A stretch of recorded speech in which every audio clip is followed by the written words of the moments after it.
السلام علیکم دوستو، میرا نام عارف ہے۔ امید ہے سب خیریت سے ہوں گے۔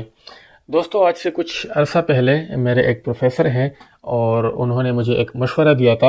وہ مشورہ یہ تھا، وہ کہہ رہے تھے کہ جب آپ باہر کسی ملک جاتے ہیں تو جہاں پر باقی چیزیں ضروری ہیں وہاں پر اس ملک کا کلچر سیکھنا بہت زیادہ ضروری ہے۔ تو اس وقت تو میں نے اس بات کو اتنا سیریس نہیں لیا، بٹ جب خود میں نے ایکسپیرینس کیا، ایک دو واقعات میرے ساتھ ایسے پیش آئے کہ اب میں ضروری سمجھتا ہوں کہ آپ لوگوں کے ساتھ بھی ان واقعات کو شیئر کروں کہ کلچر سیکھنا کیوں اور کتنا ضروری ہے۔ تو جب میں باہر آیا، میرا انٹریکشن گوروں کے ساتھ دو جگہوں پہ ہی ہو سکتا تھا، ایک جو میری یونیورسٹی تھی اور دوسرا جہاں پہ میں نے جاب شروع کی آفس میں۔ تو پہلا واقعہ جو پیش آیا، ابھی شاید میرا پہلا منتھ تھا یونیورسٹی کا، اور ہم ایک میرے سپروائزر کے ساتھ میری میٹنگ چل رہی تھی، میٹنگ ختم ہوئی اور جب میں گراؤنڈ فلور پہ جانے لگا، نیچے جانے لگا، تو ہم فورتھ فلور پہ تھے۔ لفٹ کی طرف میں گیا، وہاں پہ پہلے سے جو ہے ایک لڑکی کھڑی تھی، ایک میں اندر چلا گیا، اور ایک جو ہے ایک 40-50 سال ان کی عمر تھی، ایک بندہ تھا ویل چیئر کے اوپر بیٹھا ہوا تھا اور بٹن پریس کرتا ہوا وہ اندر آ گیا لفٹ میں۔ تو اب جب وہ اندر آیا ہے تو وہ اس کا فیس، وہ ظاہری بات ہے دیوار کی طرف تھا۔ اب لفٹ میں اتنی جگہ تو نہیں تھی کہ وہ اس کو موو کرتا، نہ مجھے یہ پتا تھا کہ اس میں جو ہے یہ کوئی ایسا فیچر ہوگا کہ بٹن پریس کر کے ریورس گیئر لگا کے اس کو وہ موو کر لے گا۔ اینی ویز، جب ہم گراؤنڈ فلور پہ پہنچے ہیں تو اب میں نے اس کو عادت سے مجبور اس کو آفر کی کہ آپ کو کوئی مدد تو نہیں چاہیے، کیونکہ میں یہی سوچ رہا تھا کہ اب یہ کیسے نکلے گا، یہ اس کی بیک ہے دروازے کی طرف، ہم تو سیدھے نکل سکتے تھے، بٹ وہ چونکہ اس پہ تھا، ویل چیئر کے اوپر تھا۔ اچھا، میں نے اس کو صرف یہ کہا کہ آپ کو مدد چاہیے، میں آپ کی ہیلپ کروں باہر نکلنے میں، اور اس کے بعد اس نے جو ہے گالیاں دینی جو ہے وہ شروع کی۔ ظاہری بات ہے یہاں پہ لوگ کسی کو ہاتھ نہیں لگاتے اور کچھ نہیں کہتے، بس زیادہ سے زیادہ لوگ جو ہے وہ اپنے آپ کے ساتھ گالی دے کے اور پھر وہ جو ہے نکل جاتے ہیں۔ تو وہ اس نے اپنے اقوال زرین شروع کی، کافی دیر وہ بولتا رہا، مجھے تو بالکل سمجھ نہیں آئی۔ وہ جو لڑکی تھی وہ بھی خاموش کھڑی ہوئی تھی۔ اب وہ اس نے پتہ نہیں پھر باہر نکلا اور ایک بالکل جتنی سپیڈ سے وہ جا سکتا تھا وہ بٹن پریس کر کے، ایک الیکٹرک ویل چیئر تھی اس کی، وہ باہر نکلا۔ اور پھر میں نے وہ اس خاتون سے پوچھا، میں نے کہا اس کو کیا ہو گیا ہے؟ تو اس نے کہا مجھے نہیں پتا، پتہ نہیں اس کو پتا تھا یا نہیں پتا تھا، بٹ اس نے کہا کہ مجھے نہیں پتا۔ اور میں خود حیران تھا کہ اس کو ہو کیا گیا ہے، ایسا کیا ہو گیا۔ اور اس کے بعد جو ہے دوبارہ جب پروفیسر کے ساتھ میری میٹنگ تھی تو وہ بندہ شاید وہ بھی جانتا تھا، کیونکہ ڈپارٹمنٹ میں وہ اکثر اوپر نیچے آتا جاتا رہتا ہے، جو ویل چیئر کے اوپر بندہ آتا ہے۔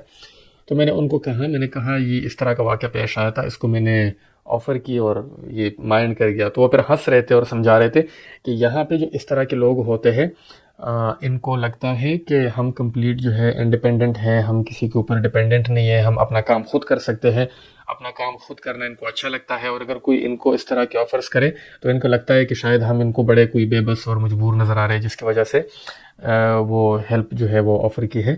تو اس چیز کو بہت مائنڈ کرتے ہیں وہ۔ تو اس وقت تو میں بھی کافی پریشان تھا کہ کیا ہو گیا، ایک تو مدد کی آفر کی، اوپر سے اس کی بکواس سنی۔ بٹ وہ پھر جب میرے پروفیسر اب بھی جب مجھے ملتے ہیں ان کو یاد آتا ہے تو مجھے کہتا ہے کہ وہ بندہ پھر نظر آیا کہ نہیں، اس کی مدد دوبارہ کر لو، پھر کہہ دو۔ تو ایک تو یہ تھا واقعہ، یعنی کہ یہاں پہ یہ چیز بالکل اپوزٹ ہے، یعنی کہ اگر یہ آپ پاکستان میں ہوتے اور آپ ہیلپ نہ کرتے تو برے سمجھے جاتے، یہاں پر آپ نے آفر کر دی تو آپ پھنس گئے اس میں۔ تو ایک تو یہ واقعہ پیش آیا تھا۔ دوسرا میرے ساتھ جو اور بھی زیادہ انٹرسٹنگ تھا وہ آفس میں پیش آیا۔ آفس میں کافی سارے لوگ ہم کڑے باتیں کر رہے تھے، اس میں ڈفرینٹ کنٹریز کے لوگ تھے، اور ڈسکشن ہو رہی تھی گاڑیوں کے اوپر کہ یہ گاڑی اچھی ہے، دوسرا کہہ رہا تھا میری گاڑی اچھی ہے، اور میں نے مذاق میں کہا کہ میری گاڑی سب سے اچھی ہے۔ اب ظاہری بات ہے کیوں اچھی ہے، تو میں ان کو بتا رہا تھا کہ میری گاڑی اس لیے بھی اچھی ہے کہ اس کا کلر جو ہے وائٹ ہے اور اس وجہ سے زیادہ اچھی ہے۔ میں نے بالکل نوٹ نہیں کیا، اور پیچھے ایک جو ہے نائجیریا سے اس کا تعلق تھا، لڑکا تھا، اور یوں ہاتھ کر کے وہ کھڑا ہوا تھا کہ اچھا بلیک کے ساتھ کیا مسئلہ ہے۔ میں حیران ہو گیا کہ اب اس کو کیا ہوا۔ پھر میں نے نوٹ کیا کہ اچھا وہ بلیک جو پیپل آف کلر، اور وہ اس کنٹیکسٹ میں پوچھ رہا تھا کہ بلیک کے ساتھ کیا مسئلہ ہے، یعنی کہ وہ مائنڈ کر گیا، یہ لوگ مائنڈ کرتے ہیں۔ پھر اس کے بعد میں نے اس کو سمجھایا کہ نہیں، بلیک تو پاور کو ریپرزینٹ کرتا ہے، بلیک تو بڑا فیورٹ کلر ہے، اچھا کلر ہے۔ میں نے اس لیے بلیک کا نہیں کہا، یا میں نے کہا کہ وائٹ، کیونکہ اس کے اوپر ڈسٹ نظر نہیں آتی۔ تو اس طرح سے پھر وہ بات جو ہے وہ ختم ہو گئی، چونکہ وہ دوست تھا تو بات اسی ٹائم ختم ہو گئی، ادروائز یہاں پہ لوگ اس چیز کو بھی مائنڈ کرتے ہیں۔ تو یہ بڑے ظاہری باتیں، چھوٹے سے واقعات تھے، بٹ ایک جب آپ کسی اور ملک میں ہوتے ہو، کہیں پہ ہوتے ہو، تو وہاں کا کلچر، وہاں کے نارمس جو ہے وہ سیکھنا بہت زیادہ ضروری ہو جاتا ہے، ادروائز آپ کوئی اور پرابلم بھی آپ کے لیے پیش آ سکتی ہے۔ بلکہ اس سے مجھے ایک حدیث کی مفہوم بھی یاد آ گئی۔ ایک حدیث کا مفہوم ہے کہ جب آپ کسی قوم کی طرف جاؤ تو آپ ان کی زبان سیکھو کہ وہ آپ کو نقصان نہ پہنچا سکے، یعنی کہ آپ سمجھ سکیں کہ کوئی بات ہو رہی ہے، کیا ہو رہی ہے، آپ کے بارے میں ہو رہی ہے یا کسی اور کے بارے میں ہو رہی ہے۔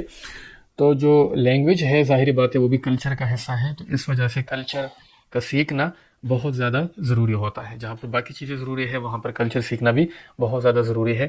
تو یہ مجھے آج اپنے پروفیسر کی وہ نصیحت یاد آ گئی کہ وہ بالکل ٹھیک کہہ رہے تھے، اور میں نے سوچا کہ اپنا ایکسپیرینس آپ لوگوں کے ساتھ بھی شیئر کروں۔ اگر آپ کو یہ ویڈیو اچھی لگی ہے تو آپ ضرور اس کو لائک کریں اور اس چینل کو بھی سبسکرائب کریں۔